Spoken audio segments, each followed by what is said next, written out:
गुरुग्राम में बच्चों के बेहतर स्वास्थ्य और उज्जवल भविष्य के लिए एक सराहनीय पहल देखने को मिली।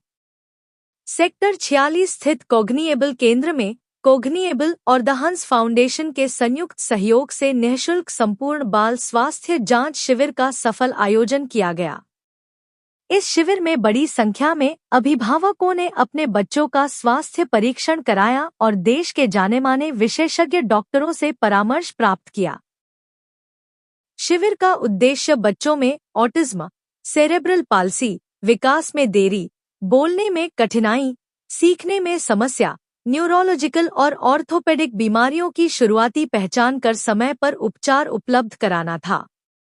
इस दौरान फोर्टिस हॉस्पिटल के वरिष्ठ बाल तंत्रिका रोग विशेषज्ञ डॉक्टर राकेश जैन, कोग्निएबल के सीईओ और वरिष्ठ बाल physiotherapist doctor Himanshu Khurana, Fortis hospital के बाल अस्थि रोग विशेषज्ञ डॉक्टर नीरज गुप्ता और मेदांता हॉस्पिटल की न्यूरोडेवलपमेंटल पीडियाट्रिशियन डॉ. समीक्षा ने बच्चों की विस्तृत जांच कर अभिभावकों को आवश्यक सलाह दी। कोग्निएबल के मुख्य कार्यकारी अधिकारी डॉक्टर हिमांशु खुराना ने कहा कि यदि बच्चों में विकास संबंधी समस्याओं की पहचान शुरुआती अवस्था में हो जाए, तो सही उपचार और वैज्ञानिक हस्तक्षेप के माध्यम से उनके जीवन में बड़ा सकारात्मक बदलाव लाया जा सकता है। कार्यक्रम के अंत में आयोजकों ने सभी विशेषज्ञ चिकित्सकों, अभिभावकों, स्वयंसेवकों और द हंस फाउंडेशन का आभार व्यक्त करते हुए भविष्य में भी ऐसे जनहितकारी स्वास्थ्य शिविर आयोजित करने का संकल्प दोहराया। चल मैं आपका स्वागत, आपका नाम जानना चाहूँगा। मैं doctor Rakesh Jain, paediatric neurologist हूँ मैं, और फोर्टिस में head of the department in paediatric neurology और फाउंडर ऑफ दिस ऑर्गेनाइजेशन कोग्निएबल, जहाँ पे हम बैठे हुए हैं और ये छोटे बच्चों का हम कैंप कर रहे हैं, बच्चों को देखकर। फ्री हेल्थ कैंप का आज यहाँ पर आयोजन किया है। आपको कैसे लगता है बच्चों का ट्रीटमेंट करके और बच्चों का विकास के लिए? देखो, ये बच्चे हम लोग काफ़ी समय से देखते हैं, राइट फ्रॉम 20 साल से तो करीबन मैं देख रहा हूँ इन बच्चों को। तो हर तरह की अलग अलग समस्याएं हैं, कोई मानसिक रूप से किसी को चैलेंज है, कोई फिजिकल रूप से चैलेंज है। तो हमारा मेन पर्पज़ ये है कि इन बच्चों को जितनी जल्दी हो सके हम डायग्नोज करें, क्योंकि इनमें काफ़ी ऐसी कंडीशंस होती हैं, अगर उनको हम जल्दी डायग्नोज करके उनका ट्रीटमेंट शुरू कर दें तो काफ़ी रिकवरी हो जाती है और कुछ बच्चे बिल्कुल ठीक भी हो सकते हैं। डॉक्टर साहब, हमें ऐसा फील होता है कि पेरेंट्स की काउंसलिंग बहुत ज़रूरी है। पेरेंट्स की काउंसलिंग कितनी आप कर पाते हो और कितने जो पेरेंट्स हैं इस काउंसलिंग से सहमत होते हैं और बच्चों को समय पर दिखाने के लिए लेकर आते हैं आपके पास? देखो, हमारे पास क्योंकि हम टर्शरी सेंटर्स मेन पेरेंट्स सीधा उठ के हमारे पास नहीं आते हैं। हार्डली 20% पेशेंट ऐसे होते हैं जो सीधा हमारे पास आ जाते हैं। किसी ने इंटरनेट पे मेरे को देख लिया, कहीं से कोई जैसे आप बाइट आप कर रहे हो या बाइट सुन ली, इससे बड़ा अवेयरनेस होता है। लेकिन मोस्टली हमारे पास रेफरल पेशेंट्स आते हैं और वो जो रेफर होता है उसके वो डिपेंडिंग अपॉन दैट काउंसलिंग, जो रेफरिंग डॉक्टर है, जो पीडियाट्रिक डॉक्टर पहले देखता है उन बच्चों को, वो पेरेंट्स को कैसे समझाते हैं तभी वो आगे मूव कर पाते हैं। कई बार पेरेंट्स को समझ में आ जाती है बात, कई बार नहीं आती है, कई बार लेट हो जाता है, घूमने फिरने में लेट हो जाता है। सर, कई जो पेरेंट्स हैं गरीब होते हैं, असहाय होते हैं, वो ढूंढते हैं कि हमें सस्ता और ईजी कहाँ से मिलेगा, क्योंकि महंगे हॉस्पिटलों में जाने में कैपेसिटी नहीं होती। आप तक वो कैसे इजीली पहुँचे, आप वो रास्ता बताएं। बिल्कुल ठीक है। देखो, ये बड़ी समस्या है। हालांकि सरकार काफ़ी इनिशिएटिव ले रही है। अगर आप सरकार की पॉलिसीज देखोगे ना, इवन आज के दिन आप सिविल हॉस्पिटल में भी जाओगे तो वो ऑटिज्म को, सीपी को डायग्नोज कर देंगे और उनके पास भी सारी सुविधाएँ हैं, वो हैंडल कर सकते हैं। एज फार एज मेरे तक पहुँचने वाली जो बात है, आप ये जो आपका मीडिया है इसके ज़रिए आप देख सकते हो। हमारा यूट्यूब चैनल है, बाकी जो सोशल मीडिया में प्रेजेंस है, वहाँ से आप अगर प्रॉब्लम डालोगे, भी मेरा नाम डालोगे राकेश जैन न्यूरोलॉजिस्ट, या अपनी समस्या डालोगे कि ऑटिज्म राकेश जैन ऐसा कुछ, तो कुछ ना कुछ आपको मिल जाएगा। मेरी कोई वीडियो मिल जाएगी, कोई आर्टिकल मिल जाएगा, आपका किसी टीवी पे कोई इंटरव्यू मिल जाएगा, तो आपको समझ में आ जाएगा। पर थोड़ा सा तो एफर्ट करना पड़ेगा। एक संदेश हमारे चैनल के माध्यम से आप दीजिए, हमारे दर्शकों को दीजिए, ताकि ज़्यादा से ज़्यादा जुड़ें और ज़्यादा से ज़्यादा लोग इसका फ़ायदा उठाएं। मेरा तो एक मेन संदेश यही है कि जो भी बच्चा मानसिक या फिजिकल रूप से आपको चैलेंज लगे, जितनी जल्दी हम उसको पकड़ लें, जितनी जल्दी उसको पकड़ लें, उसको डायग्नोज कर लें ठीक से, उतना ही बेहतर ट्रीटमेंट संभव है और उन बच्चों की लाइफ हम बेहतर बना सकते हैं और बिल्कुल ठीक बना सकते हैं। होता हूँ। मैं पीडियाट्रिक ऑर्थोपेडिक सर्जन हूँ, जिसका मतलब कि 16 साल तक के सभी बच्चों की जन्मजात जो भी प्रॉब्लम होती हैं, चाहे सेरेब्रल पैल्सी, CTV, इस तरीके की प्रॉब्लम्स को मैं मैनेज करता हूँ, जो हड्डी, जोड़ या मांसपेशियों को लेकर होती है।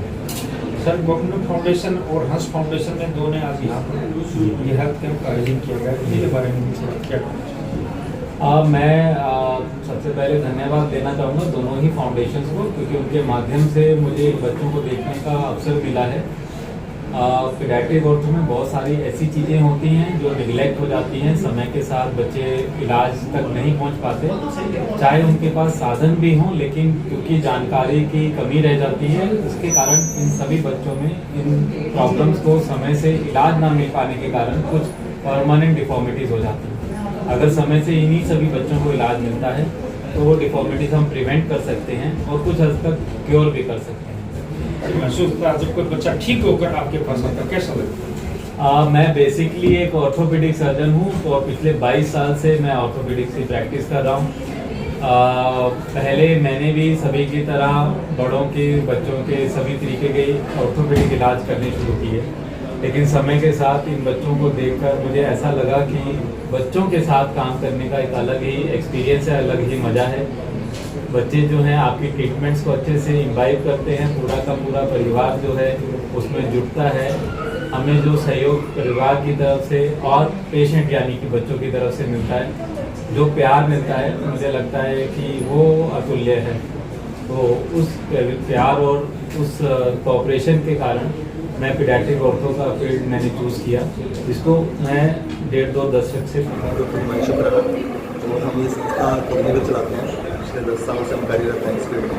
और हमारी संस्था का मुख्य उद्देश्य है कि बच्चों की ओवरऑल डेवलपमेंट के लिए जो भी पॉसिबल सोल्यूशंस है, तो हम लोग जैसे बच्चों को अगर डायग्नोसिस होता है cerebral palsy, autism, down syndrome या किसी भी तरह का डेवलपमेंट के लिए उनको देखते हैं और उनको जो भी रिक्वायर्ड थेरेपेटिक या एजुकेशन इंटरवेंशन है, जैसे कि physiotherapy, occupational therapy, speech and language therapy, वो सब सेंटर में प्रोवाइड की जाती है।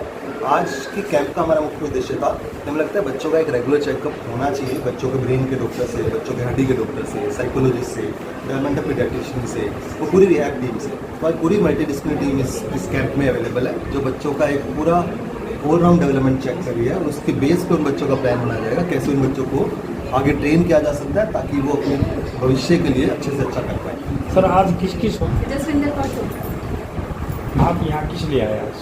मैं इधर एक्चुअली हम लोग के कोऑर्डिनेटर हूँ और मैंने यहाँ देखा कि हमारा कैंप लगा हुआ है और सब बच्चों का असेसमेंट हो रहा है, न्यूरोलॉजिकल असेसमेंट। आप हमारे पास डायग्नोसिस होने के बाद यहाँ पे बच्चे आते हैं, उसके बाद हम यहाँ स्पेशल एड में बच्चों को सारी जो भी फैसिलिटीज़ चाहिए उसके हिसाब से प्लान करते हैं।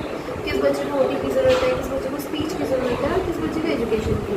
सो मैं जैसे एजुकेशन यहाँ हैंडल करती हूँ, तो वहाँ पे हम ये मोस्ट ऑफ द टाइम्स ये देखते हैं बच्चे को बेसिक स्किल्स आ जाए, जिससे बच्चा आगे जाके कॉन्फिडेंटली थोड़ा थोड़ा करके ग्रेजुअली बच्चा अपने आप को इम्प्रूव कर सके। आप सबसे पहले आपका नाम क्या है? नमस्कार, मेरा नाम डॉक्टर समीक्षा है और मैं एक न्यूरोडेवलपमेंटल पीडियाट्रिशियन हूँ। आज यहाँ पर फ्री हेल्थ कैंप का आयोजन किया गया है, किस सोसाइटी ने आयोजन किया है और इसमें आपका क्या योगदान? सो ये आज का जो कैंप है ये फ्री कैंप है और ये हंस फाउंडेशन है, कॉग्निएबल सेंटर जो है हमारा सेक्टर 46 में, इसके साथ मिलकर ऑर्गेनाइज करा है। यहाँ पे हम डॉक्टर्स आए हुए हैं, मैं डेवलपमेंटल पीडियाट्रिशियन हूँ, हमारे पास पीडियाट्रिक न्यूरोलॉजिस्ट है डॉक्टर आरकेज है और हमारे पास पीडियाट्रिक ऑर्थोपेडिशियन है, फिजियोथेरेपिस्ट हैं, थेरेपिस्ट हैं। तो जो बच्चे हैं जो डेवलपमेंटल डिले है, जो अपनी क्षमता से पीछे रह गए हैं, सेरेब्रल पॉल्सी है, ऑटिज्म है, ADHD है, तो इन सारे बच्चों का अभी तक यहाँ पे कितने लोगों ने चेकअप करवा चुके हैं?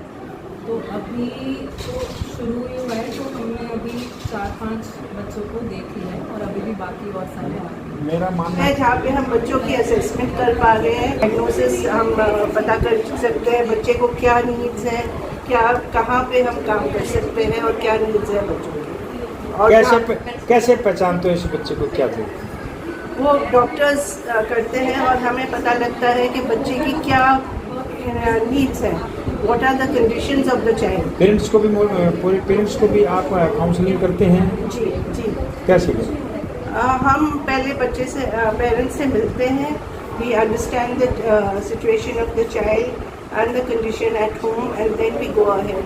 और जहाँ पे डिनाइल होता है पेरेंट्स का, हम उसको एड्रेस करने की कोशिश करते हैं। धन्यवाद। आपके पास आज हमने देखा काफ़ी बच्चे आए हैं, आप कैसे डिसाइड करते हैं किसको किस ट्रीटमेंट की जरूरत है? जो हमारे पास बच्चे आते हैं, हम सबसे पहले एक असेसमेंट प्लान करते हैं।